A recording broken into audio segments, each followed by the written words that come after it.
Dans ma carrière, j'ai croisé beaucoup de managers qui ne savent pas, ils ont de la difficulté à donner du bon feedback parce qu'ils l'ont jamais appris, ils l'ont jamais pratiqué.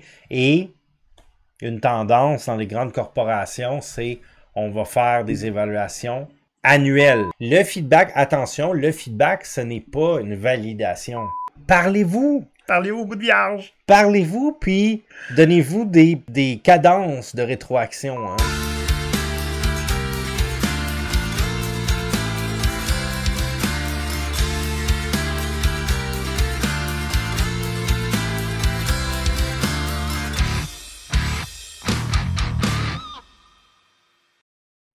Cet épisode est une présentation de Kanban Québec, le Kanban en français. Pierre, j'ai du feedback pour toi. Moi aussi, j'ai du feedback pour toi. Je t'écoute. Tu sais, on revient d'un petit voyage en Europe, hein? Hein? Ben oui. Ah oui. On est allé au Agile Tour de Bordeaux. Oui, si vous avez écouté le dernier épisode, vous êtes déjà au courant. On est revenu à bon port. Puis, ben Olivier et moi, on a voyagé ensemble, on a pris le même avion, on a partagé un Airbnb, deux Airbnb. Un ou deux, ouais. Ouais, deux. Ouais. Je peux te dire que tu ronfles pas mal fort.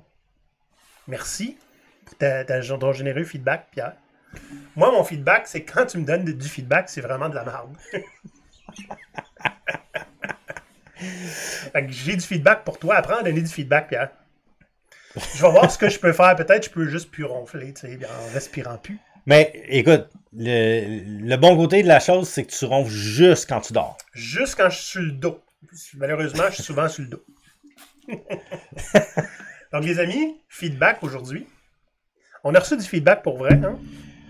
Au Agile Tour. Oui, pour la conférence. Et même du constructif. Yes.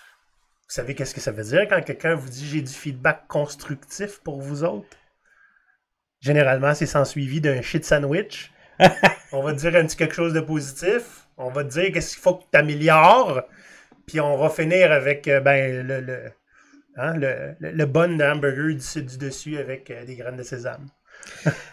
La réalité, c'est que c'est pas facile de donner du feedback constructif. On en a besoin dans la vie pour s'améliorer. On n'a pas le choix. Et pour s'entraider en équipe, surtout si on fait du travail d'équipe. Puis, il y a des gens qui sont dans une position où ils doivent donner du feedback. Ça ne veut pas dire qu'ils savent comment le faire. Ou qui ont envie. Je me suis bien rendu compte avec le temps que les gens n'aiment pas donner du feedback. Parce que les gants sont jamais assez blancs. Hein? On essaie d'être super diplomate. On va pas faire de la PPN. C'est très québécois aussi. Hein? On veut tout le temps plaire. Là. On n'aime pas ça donner du feedback qui est difficile. Hein? C'est pas facile. Puis on n'aime pas ça le recevoir non plus parce qu'on sait jamais comment réagir. Il y en a qui aiment ça. Il y en a qui disent dis-moi-les là. Direct, ma blonde elle-même. Dis-moi-les, là, fais pas de 18 détours. Ouais. C'est pas tout le monde qui est comme ça. Je peux te dire que pendant notre voyage en France, on a parlé à beaucoup de monde. Puis il y a des gens qui nous ont partagé des expériences vécues de situations de feedback qui étaient vraiment déplaisantes. Oui. Puis le feedback qu'on a eu, by the way, c'était que notre intro était un petit peu trop longue avant qu'on arrive dans le croquant. Il avait raison. C'est vrai. On va faire 45 minutes quand même. Là. Ben, il y a toujours place à l'amélioration. Faut dire que la version qu'on a donnée à Bordeaux, c'était la deuxième fois qu'on le... On la referait pas de la même façon, je pense. Non, c'est ça. Je pense qu'à chaque fois qu'on va donner la conférence, on va s'améliorer. Le problème, souvent, c'est que, bon, on peut pas la donner 25 fois non plus, hein, parce qu'on n'est pas invité dans tous les Agile Tours. Mais... Invitez-nous, par exemple. Ben on va faire la conférence chez vous. Ben, c'est sûr que, oui, il y a juste 3 Agile Tours au Québec. Il y en a beaucoup en France. On peut pas toutes les faire en France. C'est pas obligé d'être Agile Tour. Hein? N'importe quel endroit où on essaie d'améliorer les choses, on peut aller parler de... C'est vrai que si vous avez besoin de conférenciers pour en entreprise, là, pour peut-être motiver les gens, pour apprendre des façons de piratiser le milieu de travail pour améliorer les choses, ben contactez-nous, ça va nous faire plaisir. Notre conférence, elle s'appelle innover en s'inspirant des pirates d'autrefois. Exact. Soyez certain de ce que vous voulez quand vous nous invitez. C'est sûr. C'est sûr. Donc, sujet d'aujourd'hui, le feedback. Oui. Donc, on va regarder un petit peu le feedback en soi, en gros. Hein, c'est quoi les pièges, les dangers, qu'est-ce que du bon feedback. On va regarder les feedbacks de la part ou au manager. Puis les feedbacks en équipe, parce que c'est pas juste avec les managers qu'on donne du feedback, qu'on en reçoit. Puis on va parler aussi du feedback aux entreprises, c'est un bout de le faire. Okay. Mais avant tout, Pierre, hein, tu savais qu'on a un compte Patreon qui permet aux gens de nous appuyer financièrement sur la production du show, ainsi que d'autres événements qui s'en viennent éventuellement. On ne l'a pas encore dit parce qu'on n'a pas encore brainstormé, mais il va y avoir quelque chose en 2025. Oui. Et ça leur donne aussi accès à un serveur Discord. Et là-dessus, sais-tu qu'est-ce qu'ils font les gens quand il y a un podcast qui sort? Quoi? Ils nous disent « Hey Pierre, il est pas assez fâché. » Fait que des fois, je te fais sacrer pour que tu aies l'air plus fâché. Ouais. Des fois, les gens nous disent « Ah, tu sais, c'était correct cette semaine. » Des fois, c'est « Ah, c'était vraiment bon cette semaine. Ouais. On a du feedback live, hein, puis on connaît un petit peu. On s'en va en chercher aussi de temps en temps pour savoir qu'est-ce que les gens ont envie d'entendre. Ouais. Il y a eu même des moments où les gens nous ont dit hey, c'est vraiment, j'ai l'impression que vous parliez de mon milieu de travail. Ah ouais. Je me suis déjà fait demander si j'avais pas des caméras chez l'une ou l'autre grande compagnie. Donc voilà. Donc si jamais ça vous intéresse d'aller voir un petit peu qu'est-ce que ça implique de devenir un pirate officiel, un membre de GoPirate, ben direction patreon.com/GoPirate Canada. Et vous allez voir qu'il y en a pour pas mal de tous les budgets. Et ça va vous permettre de contribuer à cette joyeuse communauté. Et Pierre, toi et moi, il va falloir là, que très très bientôt, on sait que 2023, 2024, ça a été des années difficiles. Il va falloir qu'on se remette dans le bain un petit peu là, d'être plus présent pour nos membres. Oui, effectivement. Les rencontres annuelles, je vais ramener ça. Et ainsi que pour les paliers plus élevés, avoir des invités, je ne sais pas encore à quelle fréquence, mais des experts de leur domaine qui peuvent venir nous parler de ce qu'ils font et qu'on puisse leur poser des questions. Genre de petits masterminds. Ouais. Donc, on ramène ça, on ne vous a pas oublié. Bibi s'occupe de lui d'abord, hein, comme ils disent en avion. Mettez d'abord votre propre votre propre masque avant de mettre celui aux autres. Alors, ça s'en vient mieux, mon affaire. Et GoPirate reprend du poil de la bête avec le 200e. Donc, on va se mobiliser en début d'année. Puis Pierre, on n'a toujours pas trouvé ou discuté de ce qu'on allait faire pour fêter le 200e. Si vous avez des idées, faites-nous signe. Bon. Puis, si jamais vous n'avez pas nécessairement les moyens de contribuer, mais au moins, venez sur notre chaîne YouTube, abonnez-vous à la chaîne YouTube. Ça coûte rien, mais pour nous, ça compte beaucoup. Et on commence, Pierre et moi, là, à faire pas mal plus, surtout Pierre, je te dirais, mais tu m'inspires beaucoup, à faire des shorts, dont des extraits, des meilleurs moments de vieux épisodes. On s'en va vers les nouveaux, hein. Pour attirer l'attention, n'hésitez pas à partager aussi à des gens que vous pensez seraient curieux d'entendre notre message. Exact. Maintenant, ceci étant dit, le feedback. Oui. Qu'est-ce qu'on a à dire là-dessus? Toi, Pierre, tu as suivi, c'est pas exactement un cours, hein, mais tu as fait le Toastmaster. Oui, j'en parle souvent. Je l'ai mentionné à plusieurs occasions. Un maître de la rôtie. En fait, toast dans le sens de porter un toast. Donc, souvent, quand on porte un toast, on va faire un petit discours. Et les Toastmasters, c'est une organisation internationale sans but lucratif qui forme des clubs partout dans le monde. Et le but du club, les membres vont pratiquer leur oratoire. Et parce que on veut s'améliorer comme orateur, on a besoin de feedback. Faut qu'ils démolissent devant tout le monde. Mais non seulement on apprend à donner un discours, on apprend à donner du feedback, de la rétroaction aux orateurs qui sont devant nous. Le club Toastmasters, c'est comme un ring. C'est un ring où on va s'entraîner. On s'entraîne, c'est un endroit sécuritaire pour s'entraîner à donner des discours, mais aussi à donner du feedback. OK. Fait que toi, tu as pris le temps de faire ça. Oui, je l'ai fait pendant plusieurs années. Là, je vous dirais autour de, je pense que j'ai commencé en 2013 jusqu'à environ 2017-2018. Puis j'ai quand même progressé pas mal là-dedans. Ça m'a aidé en particulier à me pratiquer, à parler, à faire des discours en anglais. Ce qui m'a aidé éventuellement à donner la formation aussi en anglais. Mais en fait, ça se fait dans n'importe quelle langue, là. Vous pouvez le faire votre langue maternelle, en français. Je l'ai fait aussi en français, mais j'avais commencé en anglais. Mais l'idée de ça, c'est de briser un peu votre peur de parler devant des gens. Quand on parle devant le club, on va parler devant peut-être entre 10 et 20 personnes. Ouais. Mais nous, on a parlé à Québec, il y avait probablement 700, ouais. Puis en tout cas, au total, il y avait 700. Je ne sais pas s'il y avait 700 au moment où on était là. C'est mais ça. il y a eu 700 invités. 700 invités. Et à Bordeaux, il y en avait un peu moins, à peu près 400, je pense. 400. Ouais. Mais c'est impressionnant, hein, être sur la scène puis avoir tous ces gens devant nous. Donc, l'idée, c'est d'apprendre ça. Mais on n'est pas là pour parler des discours en tant que tel. C'est la rétroaction qui nous intéresse. Ouais. Donc, à l'intérieur du club, il y a des concours de discours, mais il y a des concours de rétroaction aussi. Et qu'est-ce que ça t'a apporté? Ben, ça m'a apporté vraiment à démystifier ça, à réduire justement ma crainte de comment je fais pour donner du feedback. Parce que moi-même, j'ai été entrepreneur il y a longtemps, j'ai été manager à l'époque, puis je savais pas comment donner du feedback à mes employés.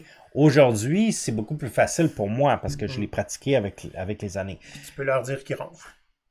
Oui, exact. Mais l'idée, c'est que dans ma carrière, j'ai croisé beaucoup de managers qui ne savent pas, ils ont de la difficulté à donner du bon feedback parce qu'ils l'ont jamais appris, ils l'ont jamais pratiqué. Et une tendance dans les grandes corporations, c'est on va faire des évaluations annuelles, donc une fois par année. Et c'est un moment qui est très pénible pour les managers, surtout ceux qui ne savent pas comment donner du feedback. Oui, mais pour ce qui est des évaluations annuelles, on va en reparler. Ouais. Mais pourquoi c'est si important de savoir donner du bon feedback? De rapport, je pourrais donner du moyen feedback. Je pourrais juste décider de me débrouiller avec ça. C'est pas si pire. Mais parce que c'est sûr que l'idée, c'est on veut pas insulter les gens, on veut pas déplaire, on veut pas... les désengager. Les désengager surtout. Mais encore plus important, un des effets dévastateurs de donner du mauvais feedback, c'est les gens peuvent carrément perdre confiance en nous si on est dans une position d'autorité. Il faut savoir donner du feedback. Donc ça prend à n'importe quel niveau de l'organisation parce que un jour, peut-être, vous allez accéder à des postes de gestion. Oui. Est-ce qu'on s'entend qu'un feedback, normalement, devrait pas tant être une surprise? Effectivement. Effectivement, puis c'est pour ça que je reviens à l'idée des évaluations une fois par année. Ben, si la personne pour laquelle vous donnez une rétroaction ne sait pas à quoi s'attendre et vous arrivez avec un message qui est complètement inattendu, surprise, c'est pas vraiment une bonne idée donc l'évaluation devrait se faire en continu. Puis ça veut dire aussi qu'il faut être bon à donner du feedback justement parce que sinon ça peut être bien des surprises. Ça peut être bien surprenant si on n'est pas bon à le faire. Oui, exact. Tu avais eu un cas, toi, Pierre, où on t'avait demandé du feedback puis tu t'es rendu compte que c'est pas ça qu'on voulait de toi finalement? Ben, exact. Donc, moi, comme consultant, coach agile, c'est sûr que... On t'a consulté? C'est ben, pas pire? De mon point de vue, je devrais me faire consulter pour des activités reliées à l'agilité en général. Je suis là pour ça. Vous m'avez embauché, je suis un consultant, vous me consultez. Vous n'êtes pas là pour me dire quoi faire. Moi, je suis là pour vous amener des solutions, vous proposer des choses, vous faire des suggestions. Dans cet événement-là qu'on discute, c'est que il y a une situation, on me demande conseil, on me demande ma rétroaction sur cet événement-là, qu'est-ce qu'on devra faire avec ça. J'explique mon point de vue et la réponse, ça a été « Ah non, c'est pas une bonne idée. » Et si vous voulez pas que je vous donne des idées, laissez faire, demandez-moi pas. Mais me dire « Ah non, c'est pas une bonne idée », c'est pas très constructif. l'idée, si je vous partage quelque chose, au moins... Prenez-le au moins en considération, au minimum. Réfléchissez à ce que je viens de vous dire. Il y a peut-être de la valeur là-dedans. Peut-être que je suis carrément hors champ. Ça se peut. Oui. Mais de me dire directement, ah non, c'est pas une bonne idée. Et ce qui a suivi cette rétroaction-là, ça a été, finalement, moi, je me suis rendu compte clairement que vous vouliez entendre de moi ce que vous aviez déjà décidé. Donc, là, c'est devenu une forme de manipulation en tant que telle. Puis moi, c'est sûr que je l'ai vu immédiatement. Là. Je suis pas. Fait qu'ils avaient déjà pris la décision, puis ils avaient besoin de validation. Ils avaient besoin de validation, c'est ça. Donc, le feedback, attention, le feedback, ce n'est pas une validation. Notez. Maintenant, on va parler du feedback donné par un manager. Hein? Bon, tu parlais tout à l'heure des évaluations annuelles. C'est le moment d'en parler. What's up with that? Ça, on en a déjà tapé sur ce cul-là, là, chez Gros Pirate. Oui. Une fois par année, on s'entend dessus. Là, en plus, nous autres, on est souvent en informatique. 1 an, c'est une éternité et quart. Là. Ben, 1 an en année d'Internet, c'est au moins 10 ans dans la vraie vie. Oui, c'est ça. L'évaluation annuelle, tu sais, le nombre de fois que j'ai aidé des gens, je veux dire, j'irai pas changer les RH au complet, c'est pas mon mandat. C'est sûr. Fait que je les aide à setter leur évaluation annuelle. Qu'on se rende compte, 1 mois et demi plus tard, que c'est déjà obsolète. Ben, bon, là, on est... Le contexte a changé. On est en fin d'année actuellement. Ouais. C'est souvent à cette période-là qu'il y a le début. Là, on commence à faire ces évaluations là, fin novembre, début décembre. On prend des notes. Ben, le problème avec ça, c'est que parfois, il arrive des événements en fin d'année qui fait que on est obligé de mettre ça de côté, repousser ça en janvier, voire février. Parfois, tu le trouves généreux. Moi, avant que je parte là, avec Maurice, c'était pas mal la norme. C'était pas mal la norme. J'ai eu 1 ou 2 fois mon évaluation annuelle à temps. Dans toute ma carrière. C'est très rare, effectivement.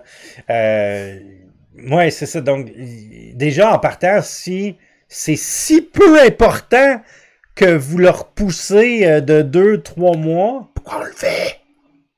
Mais il y a un problème. Si c'est supposé être important, faites-le au bon moment. Bon. C'est un processus, hein? Puis comme on a dit souvent, si tu contournes tout le temps le processus, pourquoi tu as un processus? Exact. Puis maintenant, moi, de mon expérience, là, l'évaluation annuelle que j'ai eue dans le temps quand j'ai été employé là, dans des organisations, ça reflétait probablement mon dernier mois dans l'entreprise. Pas le dernier 12 mois. Ah ouais. OK? Puis je vais te donner une chose, OK? Moi, personnellement, je suis comme ça, OK? Les fêtes de fin d'année, là, ça m'épuise. J'arrive en janvier, là, je suis brûlé de mes vacances. Moi avec. Donc, des vacances en début janvier, genre? Ben, c'est ça, tu sais, mettons fin décembre, début janvier, là, on est en vacances, en quelque sorte, là, des fois 3 semaines. Mais à cause de tout ce qui est, les parties, voir la famille, se déplacer, se coucher tard, trop manger, trop boire. On n'a pas fait ça en France, nous, trop boire, non. Ben, moi, personnellement, ça m'épuise. Donc là, quand on arrive en février, puis là, on me fait mon évaluation annuelle qui a été repoussée de décembre à février. Ben, vous me regardez dans le pire moment de l'année pour moi. Et donc là, vous me donnez du feedback sur le dernier 3 semaines que vous avez vu de mes performances. Ouais, c'est ça. On se souvient des 2 derniers mois à peu près. Et ça marche pas parce que j'ai fait des bons coups durant l'été dernier.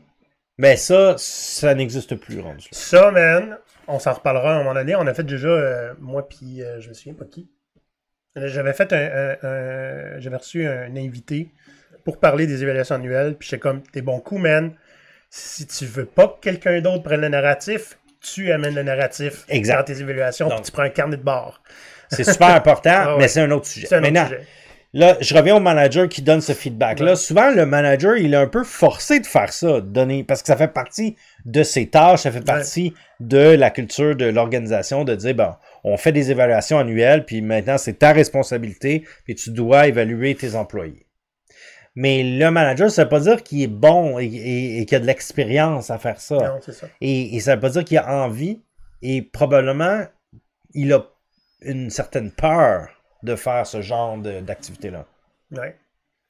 Puis pour la personne qui le reçoit, on s'entend que c'est frustrant de recevoir du feedback pour une affaire qui date de 10 mois avant, en avril l'an passé. Ouais. Comme, je me souviens même pas du contexte. Ouais. Mais là, je reçois du feedback comme quoi c'était pas correct, puis il faut que je m'ajuste. Ben, c'est ça. Donc l'idée, c'est que si on veut s'améliorer en continu, ben, ça prendrait du feedback en continu aussi. Je le sais. On a juste à faire des one-on-one à tous les mois. Ben, oui, c'est intéressant. Ça fait partie de la réponse. Ça fait partie de faire des one-on-one. Je peux te dire, j'ai déjà vécu une organisation, j'étais là comme consultant, coach agile, et ce que j'ai observé dans cette organisation-là, c'est que ils avaient beaucoup d'urgence, c'est un domaine opération, donc c'est normal, mais le one-on-one devenait un peu la plus basse priorité du manager pour sa semaine, et c'était continuellement repoussé. Donc, il y avait, mettons, il était supposé de faire une rencontre individuelle avec son groupe, chaque individu une fois par mois. Donc, quelques rencontres par mois, peut-être, je sais pas moi, 8-10 rencontres. Mais c'était souvent repoussé parce qu'il y avait une autre urgence, il y avait quelque chose de plus important qui avait plus d'impact, selon le point de vue. Un bon manager est tout le temps booké. Exact. Et donc là, arrive un point où il y a des gens qui quittent, ils changent d'emploi. Puis là, le manager, il « Ah, je l'ai pas vu venir! » Il a parlé depuis 6 mois. Parlez à vos gens. Faut pas être surpris que les gens quittent leur emploi si vous leur parlez pas. Très, très rapidement, on va juste bifurquer, parce que vu qu'on parle d'évaluation annuelle, il y a le feedback qui est individuel. Ouais. Parce que des fois, individuellement, on a des choses à améliorer ou des objectifs à atteindre. C'est correct. Ouais. Il y a aussi du feedback en équipe. Ouais. Puis, parce que, on ne crée pas des équipes pour le plaisir. Hein? Si on crée des équipes parce qu'on pense que certaines personnes ensemble ont tout ce qu'il faut pour réussir un but, atteindre un but. Mais on veut qu'ils travaillent en équipe. Ouais. On ne peut pas que faire des évaluations individuelles à ce moment-là. Ben, c'est souvent le problème, c'est qu'on voudrait que les gens travaillent en équipe, on veut un effort collectif, mais les évaluations sont individuelles, les objectifs sont individuels. Donc, il y a une contradiction là-dedans, parce que ça fait presque en sorte que les gens compétitionnent les uns avec les autres pour s'assurer de garder leur poste. Ouais, mais ça fait partie du capitalisme, ça, la compétition, c'est sain. C'est sain. Ben... D'accord, mais il y a déjà eu des exemples là, dans les équipes sportives là, où le joueur a un bonus à la performance individuelle, puis après ça, l'équipe perd. Pourquoi? Il n'y a plus de passe. Ben, c'est ça. Fait juste des scoreurs. Donc voilà, c'est ça, exact. Les amis, regardez Ted Lasso. C'est excellent. Là, on parlait du feedback donné par un manager, mais on peut donner du feedback à un manager parce qu'il y en a qui font du saut quand je dis ça, mais un manager, une manager, ça se gère. C'est une personne aussi. Hein? Puis cette personne-là, elle a des attentes. Comme vous avez des attentes par rapport à votre gestionnaire. Puis des petits trucs comme ça, là, je donne tout de suite un des 3 trucs, Pierre. Là. C'est une phrase super puissante. Cher manager, surtout quand vous venez d'arriver, voici ce dont j'ai besoin pour réussir. Tu lui envoies l'odieux de te sonder pour le trouver. Ça me prend absolument une chaise ergonomique. Pour être niaiseux comme ça, là. Ouais. Ben, j'ai mal au dos. Ben, il faut qu'elle sache, cette personne-là. Moi, souvent, là, regarde, je suis pas un générateur de rapports. Ça me désengage faire des rapports. Ouais. Fait à la limite, si tu as besoin d'informations, je vais m'assurer que tu peux aller le chercher en faisant un refresh. Un dashboard, tu sais. Ouais. Une fois, je dois le faire. C'est ça, là, parce que honnêtement, si on me demande de faire le rapport, c'est que mon énergie est vraiment pas investie à la bonne place. Puis ça me désengage. Fait que je le dis, carte sur table. Mais, tu sais, j'ai déjà même fait ça comme gestionnaire, d'aller chercher de tous mes employés qu'est-ce que ça leur prend pour être à leur meilleur naturellement.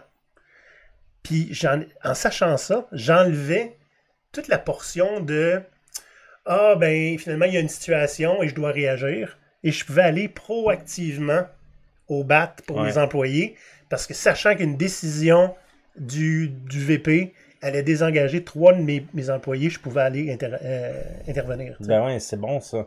Mais ça c'est vraiment une bonne façon de jouer son rôle de manager. Ouais. On est là, les gestionnaires, on est là pour aider nos employés à réussir. On n'est pas là pour nécessairement leur dire quoi faire. C'est des professionnels qu'on a embauchés. Ils savent pourquoi ils sont là. Maintenant, on est là, nous, pour leur donner des outils pour qu'ils réussissent dans leur projet. Fait que le premier truc du jour, voici ce dont j'ai besoin pour réussir gestionnaire. Dites-le, exprimez-vous. Ouais. Donc, donnez cette information-là à votre gestionnaire. On enlève les excuses d'avoir des réponses. Oh, non, je ne le savais pas. Je ne le savais pas. T'es pas écrit dans le ciel. Le feedback aux collègues. Ça, c'est un sujet qui est tout le temps passionnant. Oui. Parce que les collègues, c'est une panoplie d'humains différents, qui ont des besoins différents. Mais s'il y a une des choses que je me suis fait demander quand j'étais gestionnaire, c'est ça me prend plus de feedback. J'aimerais savoir du feedback. Dans le one-on-one, je t'en donne du feedback. Là. Oui, mais ça me prend plus de feedback. OK, fait que pas de moi? Non. Mais de qui? Ben, les autres de l'équipe. Ben, c'est qui tes collègues? Ouais. Va leur demander du feedback. Ouais, mais là, je veux que ça soit toi qui le demande. Je veux que ça soit anonyme. Il y a quelque chose que je trouve plus ridicule, c'est le feedback. Je veux qu'il soit anonyme. On a peur à ce point-là. C'est comme si la pire affaire à demander, c'est du feedback. Ouais. Ou c'est la pire affaire à demander après demander un précédent, de créer un précédent. Ouais. Ben, je reviens à ce qu'on parlait un petit peu plus tôt. Les Toastmasters, je t'ai dit, on apprend à faire des discours, on apprend à donner du feedback. Aussi, on apprend à recevoir du feedback. Ça, c'est un autre élément important là, de la conversation. C'est est-ce que vous savez comment recevoir du feedback et quoi faire? Parce que souvent... Comment on fait? Ben, première chose, il ne faut pas se braquer. Quand quelqu'un nous donne des commentaires, c'est de son point de vue. Et son point de vue, il est vrai dans ses yeux à cette personne-là depuis son angle. Et donc, vous avez un autre angle et vous n'avez pas vu ça. Donc, si vous vous fermez directement... Lever des boucliers immédiates. Face au feedback. C'est pas une bonne manière de le recevoir. Ben, c'est parce que peut-être que la personne exprime mal son idée. Mais si vous vous fermez, vous comprendrez jamais de quoi on vous parle. Et peut-être qu'il y a quelque chose de valable là-dedans. Moi, il y a un bon manager que j'ai eu à l'époque m'a appris, il m'a le fait apprendre en me donnant du feedback devant tout le monde. Comment recevoir du feedback, entre autres quand on le demande. Je demandais à mon équipe simplement comment vous avez trouvé la rétro. J'avais essayé quelque chose de nouveau. Puis quand on me répondait, je partais à jaser, pas nécessairement en réfutant, mais en expliquant, ok, je comprends qu'est-ce que tu veux dire. Et dit, non, tu dis merci. Exact. Tu fais ta réflexion après. C'est exact. J'ai appris à dire merci.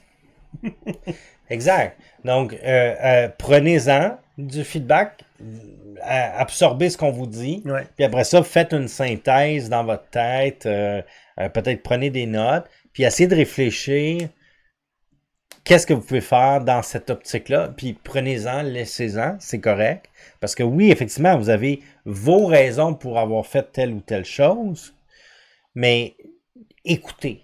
C'est super important. Pour recevoir du feedback, il faut écouter sans nécessairement répondre.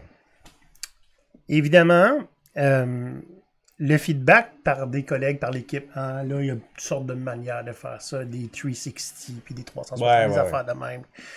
Il me semble que c'est compliqué. Tu sais, je veux dire, tu as le droit d'aller t'asseoir avec quelqu'un puis d'y parler. Hein? Exact. Et c'est ça. C'est pas obligé d'être... une structure, un framework. C'est ça, exact. Et c'est souvent, on va dire, le go-to là, dans les entreprises, là, c'est trouvons un outil pour ça. Ouais. Parce que l'outil va nous régler tout. Ben, si vous avez une langue. Parlez-vous. Parlez-vous au bout de vierge. Parlez-vous, puis donnez-vous des des cadences de rétroaction. Hein? C'est-à-dire, faites-le, encore une fois, pas nécessairement une fois par année. Plusieurs fois en continu. Il y a beaucoup de gens, des collègues, des fois, qui me demandent du feedback. Dis Olivier, ça m'est arrivé récemment, là. J'ai besoin. Il faut que je fasse mes objectifs annuels. Ouais. Je sais pas quoi me mettre comme objectif. Ben écoute, ça me fait plaisir de t'aider parce que j'ai été gestionnaire avec le kit, mais c'est pas moi qui va te dire, tu sais, je peux te donner du feedback sur ce que moi, mais je suis pas le seul qui doit te donner du feedback, tu sais. Je dis oui, mais là, c'est pas du feedback que je veux, c'est que je veux me setter des objectifs qui vont servir à l'équipe. Ben, t'as des pattes, puis t'as une bouche, va t'asseoir avec les collègues, puis demande-leur qu'est-ce que tu peux améliorer. Exact. Mais comment on demande ça à un collègue? Et là, je vous donne le deuxième truc de l'épisode. Une phrase très, très simple qui ne va pas faire lever des boucliers. Parce que des fois, demander du feedback à quelqu'un, il fige puis il change de couleur. Hey, s'il faut que je dise ce que je pense, je suis fait. Donc, à retenir ces deux phrases-là bout à bout. OK? Comment est-ce que je pourrais être un meilleur collègue pour toi? OK, ouais. Okay? Fait que dis-moi qu'est-ce que je fais de mal. Okay? Qu'est-ce qu'il faut que j'améliore? Donc, comment je peux être un meilleur collègue? Ça ne sera pas juste des affaires techniques. Des fois, ça va être plus humain, communication, etc. Et si vous voyez que les gens figent, ça peut être suivi de pas obligé de répondre tout de suite. Pense-y. On se reparle dans 2 jours. Tu sais? Et ben, tu peux te créer des objectifs à partir de ce que tu as reçu parce que tu sais que ça va servir les gens de ton équipe. Oui. Puis, en fait, si c'est vous qui donnez le feedback, là, même la plus petite chose, dites-le. Même si vous n'avez pas d'idée, là, trouvez un élément. Ouais. Un petit élément. Que si on travaille dessus, ça peut tout changer. Même si ça peut un peu changer. Exact. Le pire affaire à recevoir comme réponse, c'est « Ah, j'ai rien à dire. Je sais pas quoi dire. On travaille pas ensemble. » Ben, peut-être que ton objectif, ça va être qu'on collabore plus. Ben, souvent, c'est pas que la personne n'a rien à dire, c'est parce que la personne a peur de le dire. Elle veut pas s'engager dans quelque chose de formel, comme une critique ou un feedback. Et le dernier, ben là, c'est le party, Pierre. Le feedback aux entreprises. Tu sais, là, les sondages anonymes. Ouais. Ben, ça, encore une fois, là, souvent, c'est régi par un outil. On nous demande de répondre à un sondage avec une fois par semaine. Oui, c'est ça. Puis, tous les liens sont étrangement différents pour chaque personne, mais je vous garantis que c'est anonyme. Ouais. Ben, en fait, on pense à des logiciels tels que Office Vibe. Personnellement, je sais que c'est anonyme, mais attention, anonyme, c'est sûr que si votre manager a une équipe de 3 personnes, ben, je veux dire, il y a une chance sur 3 que la réponse vienne de un ou de l'autre. Puis là, on parle d'Office Vibe. Sachez bien, parce que il y en a qui ont eu des bonnes ou des mauvaises expériences avec Office Vibe. Ouais. Il est hors de question qu'on pointe l'outil ici comme étant le problème. Non, exact. Office Vibe peut être un excellent outil s'il est utilisé à bon escient. Exact. Mais n'oubliez pas qu'un outil peut être manié par... On a cherché une insulte fancy ici, Pierre, par des grands stratèges du néant collectif. OK? C'est-à-dire ceux qui veulent l'information, mais qui feront rien avec. Tout ce qui y importe pour eux, c'est d'avoir l'information. Ben, puis souvent, ça mène à des aberrations telles que ben là, la satisfaction a baissé de 1% ce dernier trimestre. Là, vous allez faire telle chose pour augmenter ça. J'ai une idée dans la douche un matin, là, puis on va faire ça. Ouais. Mais attention, c'est un message que vos employés vous envoient. S'il y a une baisse de satisfaction, essayez pas nécessairement de trouver quelque chose à faire. Regardez à ce qui a été fait. Ouais. Puis c'est là-dedans la réponse. Il y a quelque chose qui a été fait qui a baissé la satisfaction. Le but, c'est pas de rajouter une autre patente qui va... magiquement. Mais c'est ça. C'est pas magique. Donc, il y a un élément important aussi, Olivier. Ceux qui répondent pas au sondage, ils pensent quoi? Parce que moi, je peux te dire... Ils pensent qu'ils vont être identifiables dans le sondage. Ben, en tout cas, moi, je peux te dire qu'il y a des endroits où ça allait, sur papier, là, selon les sondages, tout allait super bien. Mais tous ceux qui n'étaient pas heureux ne répondaient pas au sondage. Exact. Ça veut dire que c'est pas sécuritaire de répondre au sondage. Ben, On s'entend? soit ça, ou la personne a l'impression que c'est un coup d'épée dans l'eau, Ouais. que ça leur aucun... le cynisme déborde par les oreilles, là, à ce Exact, moment-là. Ouais. exact. Donc, vous savez, quand mais tu disais, c'est super intéressant ce que tu disais tout à l'heure. Donc, c'est pas quelque chose... ça sert pas à identifier les... En fait, faut pas qu'on serve ça pour blâmer les gens.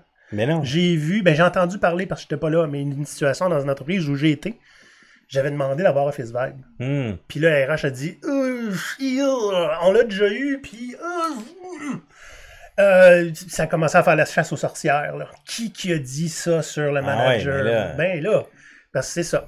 T'as donné un gun à clou à quelqu'un qui je sais pas là, qui fait de la dentelle. Puis, donc, l'idée, moi, de la manière que j'ai vendu mon idée au RH, puis qu'elle a dit, parfait, on va reprendre un compte pour toi, c'est que j'avais réuni tous les managers de mon équipe. On était 5 dans notre département de managers. Ouais. Puis on s'était dit, là, je ramène Office Vibe. OK? Je ramène au moins pour moi, mais ce serait le fun que on utilise toute la gang parce qu'on est tous ensemble.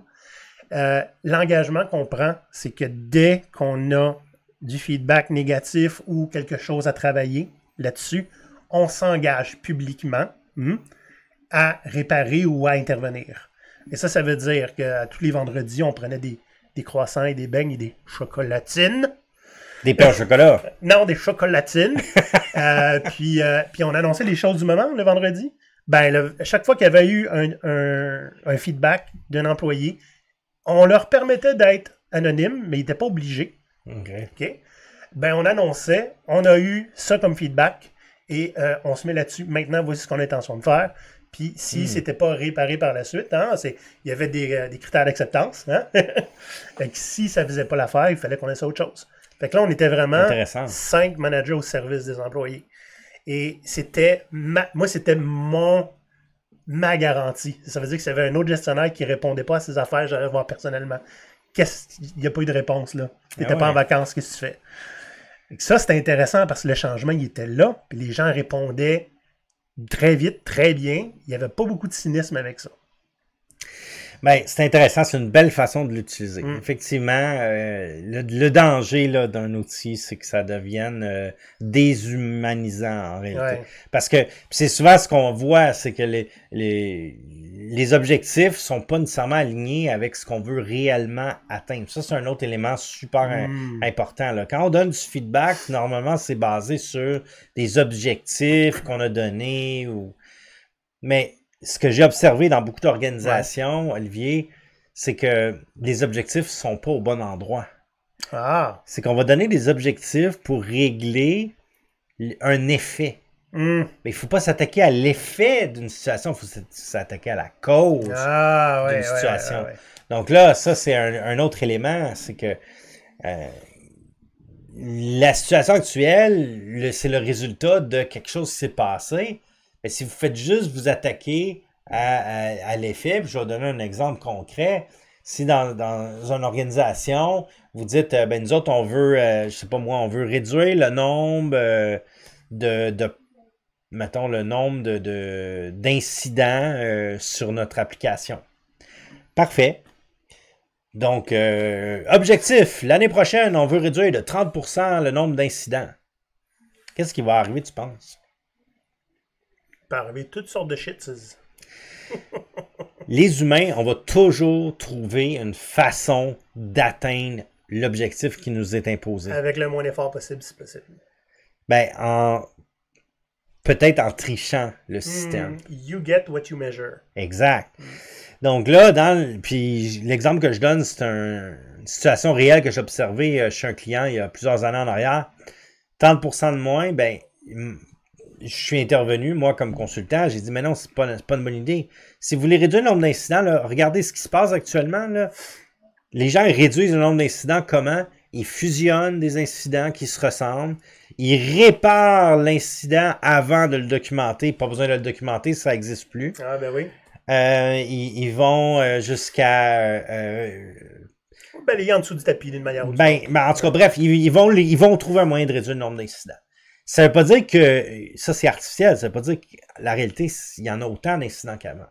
Ah, oui. Il faut s'attaquer à la cause pas à l'effet, à la cause. Les incidents, c'est un effet. Qu'est-ce qui cause les incidents? Trouvez c'est quoi la cause ou les causes, puis mettez vos objectifs sur les causes, pas sur les effets. Ce que tu es en train de dire, c'est que tu peux pas avoir un objectif qui est avoir moins de feedback négatif sur Office Vibe. Ça devrait plutôt être régler les problèmes soulevés par Office Vibe. Tu vas avoir moins de feedback négatif. C'est ça que tu veux dire? C'est exactement ça. Puis, écoute, j'ai vu une conférence il y a plusieurs années en arrière. Là, c'était un monsieur là, qui a fait une étude dans une université sur l'agilité. Puis lui, dans son sondage, les gens ont dit qu'en agilité, il y a plus de problèmes. Ils sont visibles plus facilement. C'est ça, il n'y en a pas plus. On les connaît. C'est juste qu'on les rend visibles. On amène une transparence dans l'organisation.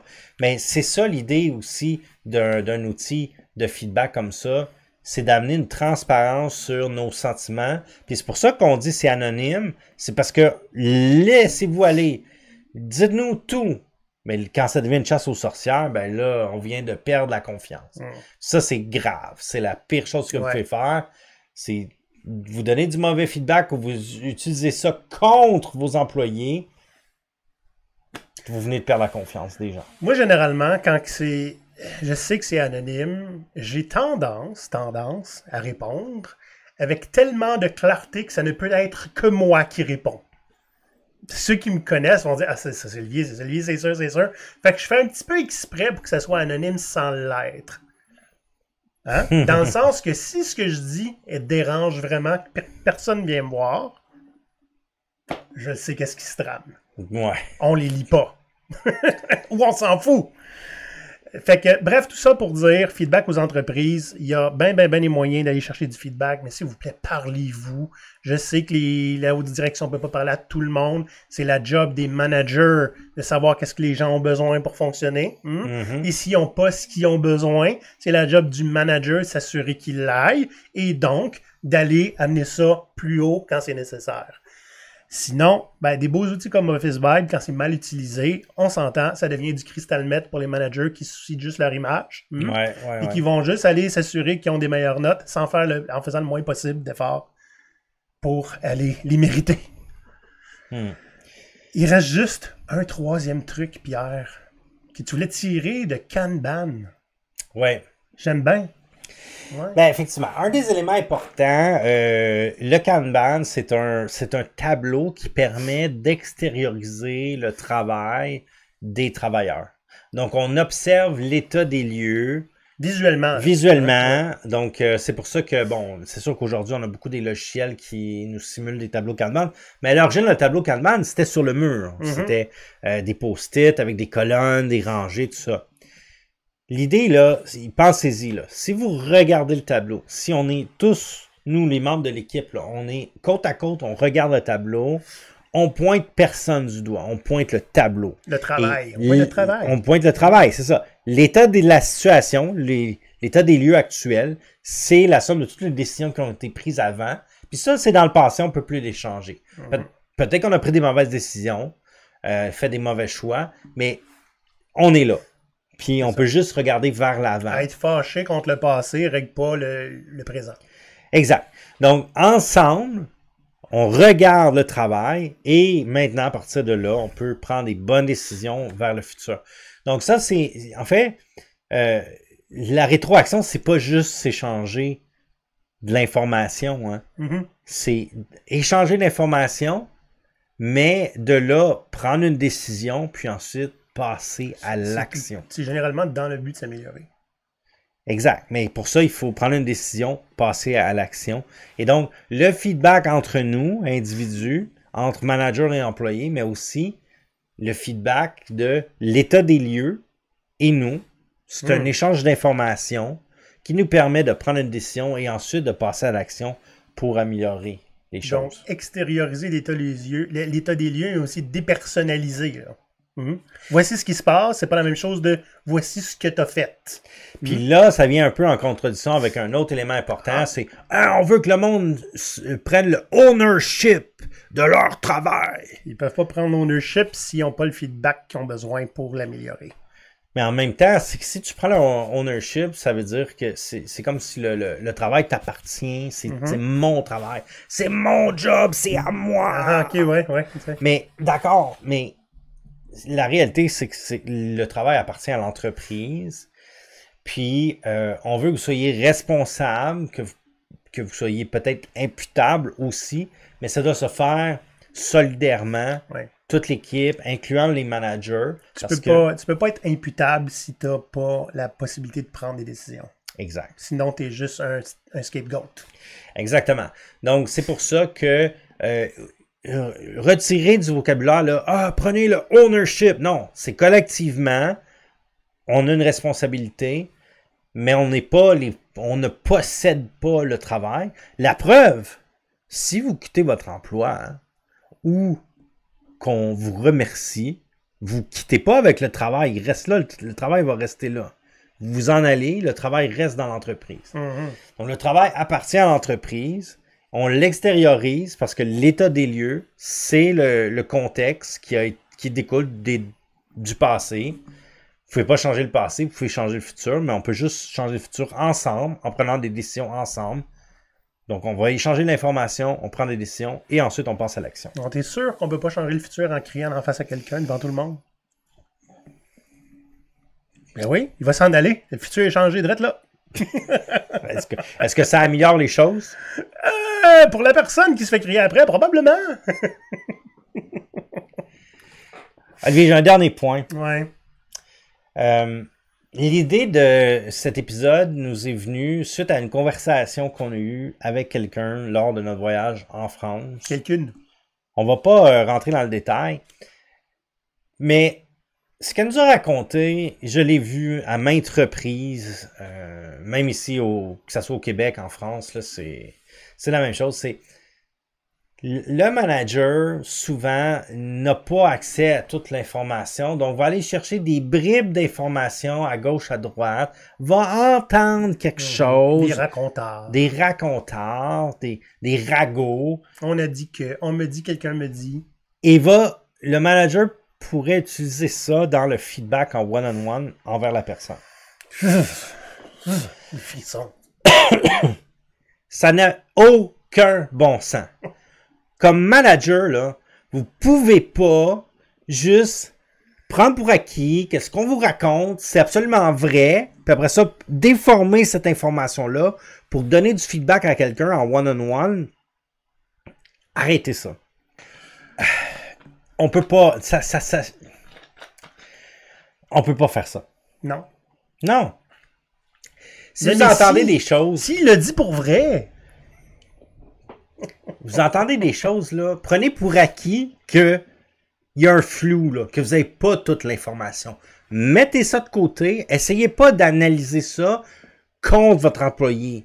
Si vous êtes manager, vous n'êtes pas contre vos employés. OK?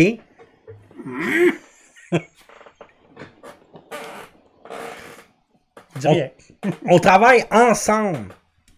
L'idée, c'est de travailler ensemble pour réussir les projets de l'organisation. C'est sûr que des employés qui réussissent pas, généralement, ça donne des équipes qui réussissent pas et des gestionnaires qui réussissent pas non plus. C'est sûr. Mais l'idée, c'est ça. C'est que si vous utilisez ça contre vos employés, si vous perdez la confiance de vos employés, vous n'aurez jamais les résultats escomptés. Oubliez ça. Si les employés n'ont pas confiance en vous, vous avez beau changer de personne, renvoyer des gens, embaucher des nouveaux, vous ne réglerez jamais la situation. Vous allez toujours être dans un état où vous allez avoir une rotation de gens qui n'ont pas confiance en vous et vous n'atteindrez jamais vos objectifs. Éternel fireman. C'est une bonne finale, ça. J'aime ça, Pierre, t'es fâché.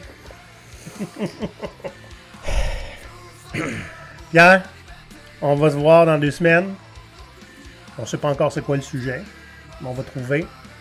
Mais d'ici là, les pirates, si vous avez des sujets que vous voudriez qu'on aborde, on est preneurs. On a une belle liste, mais les vôtres sont tout le temps meilleurs. Donc, donnez-nous du feedback. On va les prendre, les projets. Les sujets. Si on peut faire quelque chose avec ça, c'est sûr qu'on va le faire. Et vous pouvez nous écrire sur LinkedIn. On est tous les deux actifs sur LinkedIn. Vous pouvez nous écrire dans les commentaires sur YouTube ou à Ahoy, A-H-O-Y, à commercialpatreon.com. Là-dessus, les amis, on se voit au prochain épisode. Bonne journée, les pirates!